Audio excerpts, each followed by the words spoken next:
All right, hello. After many takes and after many rough drafts, hopefully this is the one that you're going to be hearing on the YouTube video.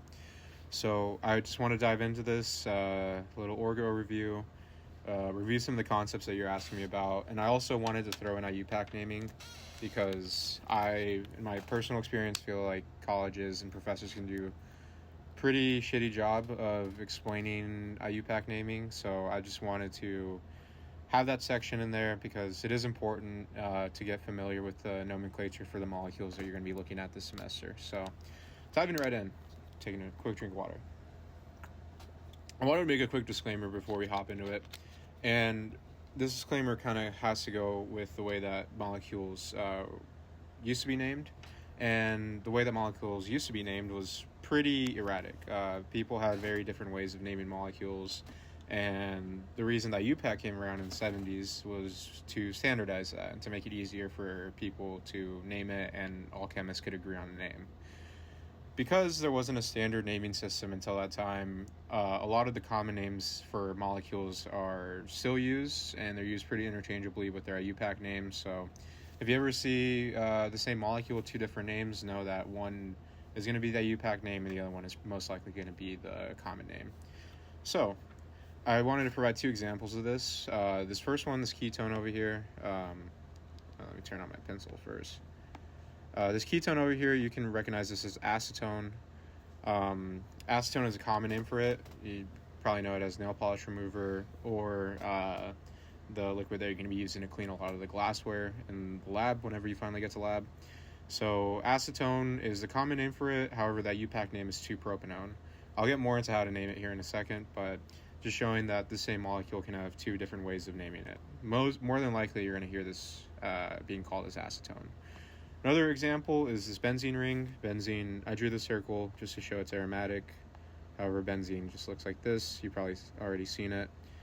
Has the three little pi bonds.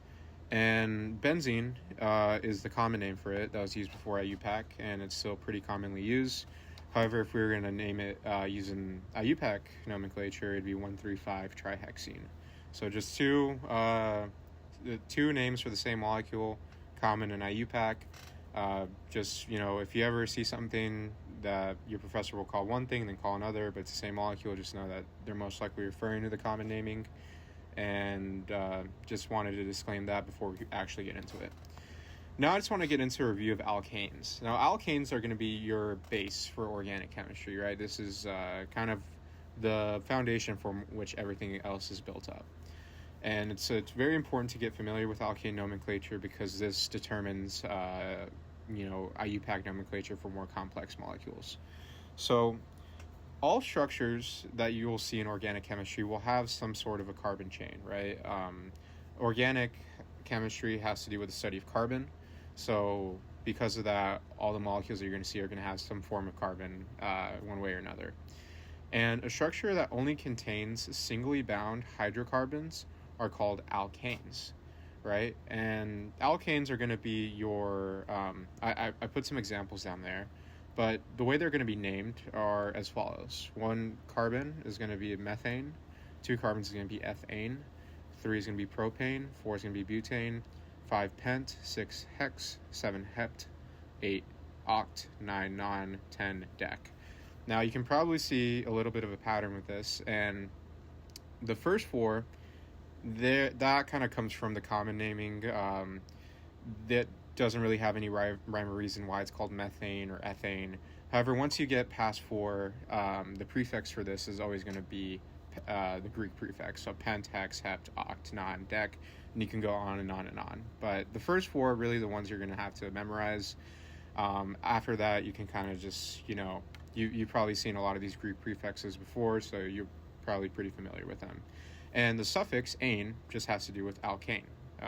And you'll see here in a little bit that depending on the functional group or what type of structure it is, type of molecule it is, will influence what the suffix is going to be for that IUPAC name. And I drew some examples of alkanes. The first one is CH4. Very common. That's methane. That's what gets emitted whenever I have Taco Bell out of my ass. And appreciate it. Your third one is propane. Propane is what they use in gas stoves, or if you ever had like some type of heater.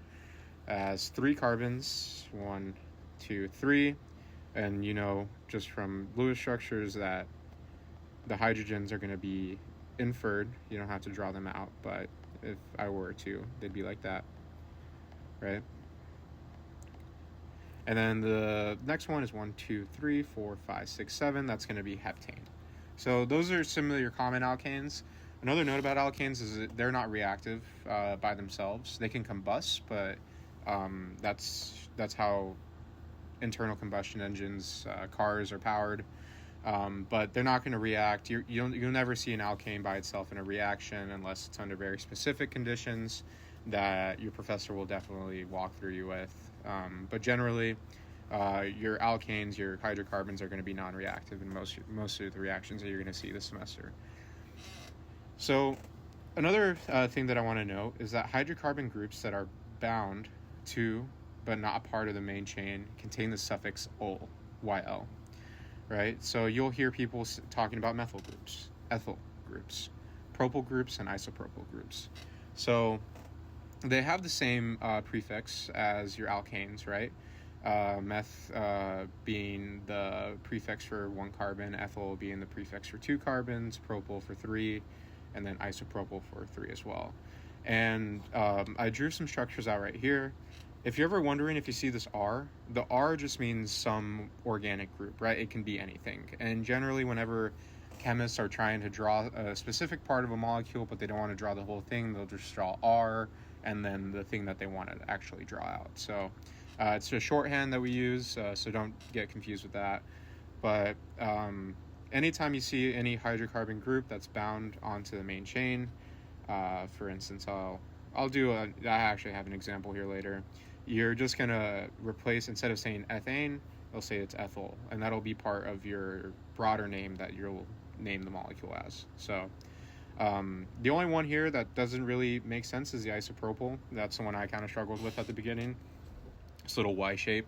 And you'll see that a lot in different structures. It appears a lot, and it's pretty important too in your once you get into substitution reactions, you'll see that structure a lot, but I won't get too deep into that. But these are the 4 main ones.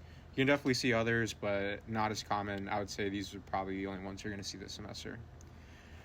And the prefix, like I was saying earlier, the prefix used for alkanes always corresponds to the longest continuous chain of carbons in a molecule, and the suffix is determined by the functional groups. Now, organic chemistry, I said earlier, it's a study of carbon-related compounds, which is true. In actuality, organic chemistry is a study of functional groups and their reactivity, right? Like I was saying, alkanes aren't reactive unless under very, very specific conditions. So generally, whenever we talk about reactions, we're talking about reactions between functional groups, all right, that are bound to this chain. And I wanted to write down some of the functional groups that are super common. You can see here, this was from like a previous draft. So these are some of the common functional groups. There's definitely a lot more out there, but I just wanted to kind of put some in there so you can see, maybe this can be used as a memorization tool, but you have your ketone, and that'll change the suffix to -one. Aldehyde will change the suffix to -al, alcohol to -ol, carboxylic acid to oic acid, esters to -oate. Halogens are the one exception, right? That changes actually the prefix. So halogens being everything in that second to last column on the periodic table, includes chlorine, fluorines, iodines, bromides, etc. So that will change the prefix, and whenever you do include that prefix, if you have halogen, you'll say like chloro, or whatever the number is, like 2-chloro, whatever. So I almost said benzene, that's a common name. So that's just a quick disclaimer. That's the only one. The halogen will never be a suffix. Alkenes are any of your hydrocarbons that contain a double bond. That's going to just change the suffix to -ene. So diene.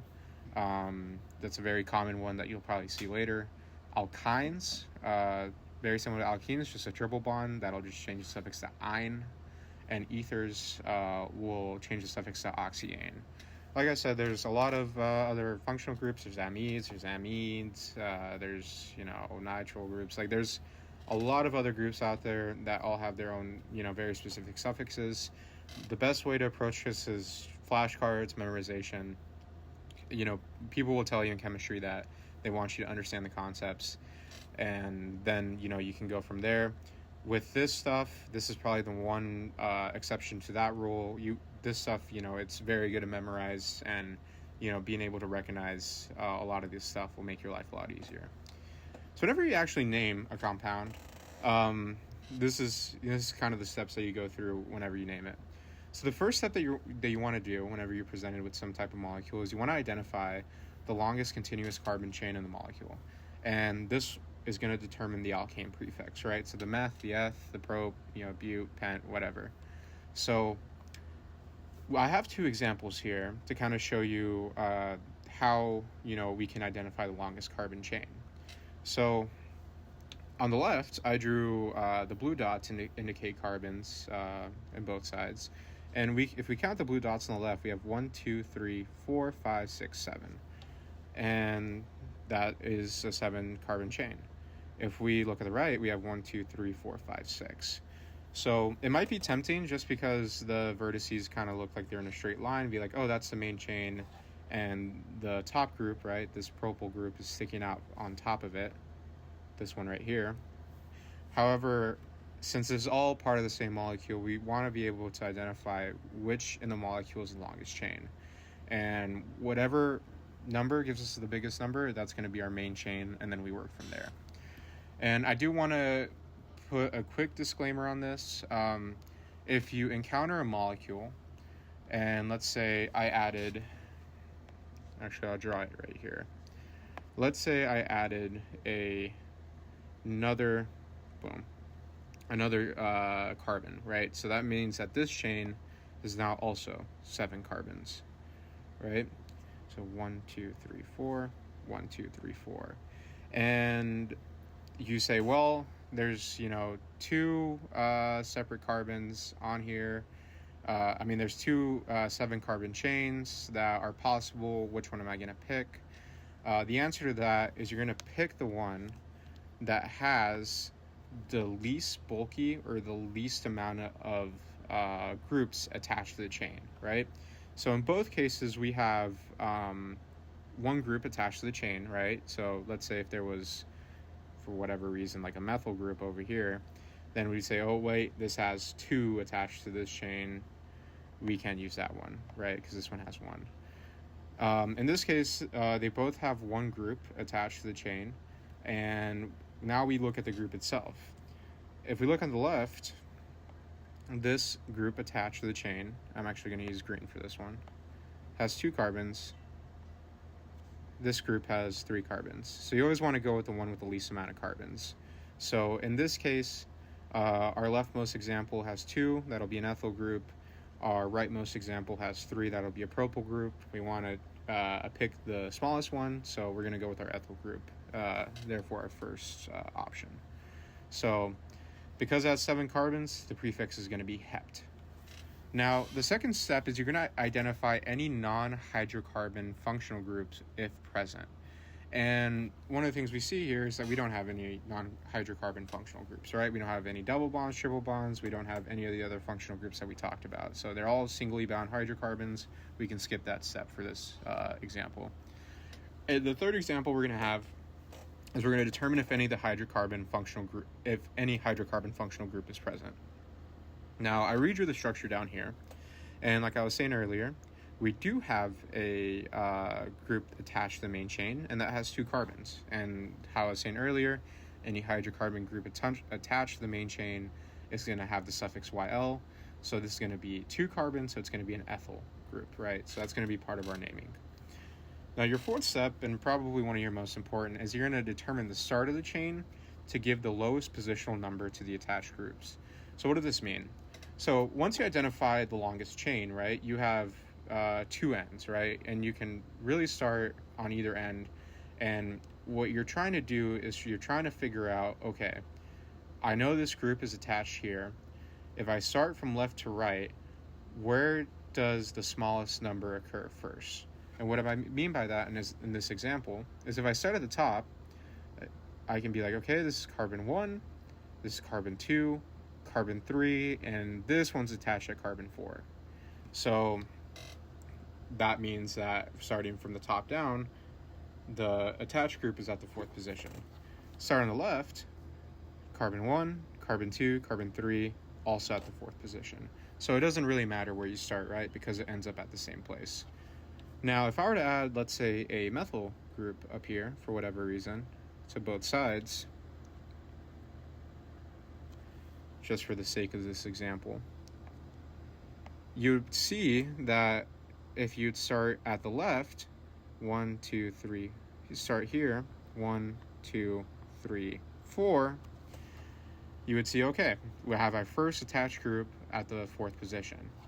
If you're at the start at the top here, on the rightmost example, you say, okay, 1, 2, oh, we have our first attached group at the 2nd position. And since we know that 2 is less than 4, that means that our rightmost example would be the right start for the chain. But let me go ahead and erase that. So that's just kind of wanted to put a disclaimer on that. And finally, we're going to name it. And the way you name it is you're going to put the position of whatever functional group is there. For instance, for ethyl doesn't, these hydrocarbon groups don't affect the suffix. So we're going to keep it as 4-ethyl, and you can put a dash heptane. So that's how you name it. If I had multiple of these hydrocarbon functional groups, let's say I had another methyl group attached, then you would just put it in alphabetical order. So it'd be, for instance, 4-ethyl, 5-methyl heptane, or something like that. Or 4-ethyl, 5-propyl heptane, right? So you always want to put it in alphabetical order in that sense. Now, let's do an example with a non-hydrocarbon functional group. And we see the structure over here, right? You can identify it as a ketone. And we're going to go through our steps again.